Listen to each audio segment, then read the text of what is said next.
Let's understand the nuclear world in 2 minutes. World war 2 जब ख़त्म हो रही थी, सिटीज़ डिस्ट्रॉय हो चुके थे, फैमिलीज शैटर हो चुकी थी, दुनिया एग्जॉस्ट हो चुकी थी और पीस के लिए डेस्परेट थी. But while the world hoped for a new era of cool and calm, serene life, something else was coming. Let's talk about the Manhattan Project. America के डेजर्ट में सीक्रेटली साइंटिस्ट जो है वो एक weapon build कर रहे थे जो कि बाकी तमाम वेपन से बिल्कुल डिफरेंट था. एक ऐसा बॉम्ब था जो पूरे सिटीज़ को विद इन सेकेंड्स मिटा सकता था. मैनहट्टन प्रोजेक्ट जो है वो सिर्फ साइंस नहीं था.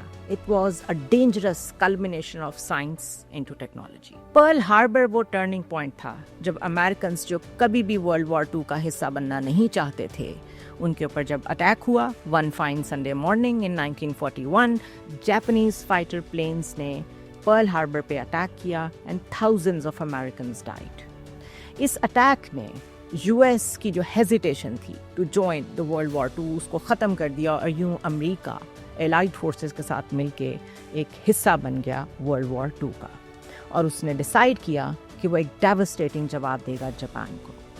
सो अमेरिकन लीडर्स ने पैनिक में कह लीजिए या इतने बड़े डेवास्टेटिंग अटैक के बाद उनके ऊपर एटॉमिक बॉम्ब ड्रॉप कर दिया. The city of Hiroshima and Nagasaki of Japan got destroyed, wiped from the face of earth. This is how the war ended, but the atomic age began. Let's look at the response of Stalin. Stalin ने जब इस bomb को देखा तो he could realize कि अगर America के पास nuclear power है और यूएसएसआर के पास नहीं है तो world would be never safe for USSR.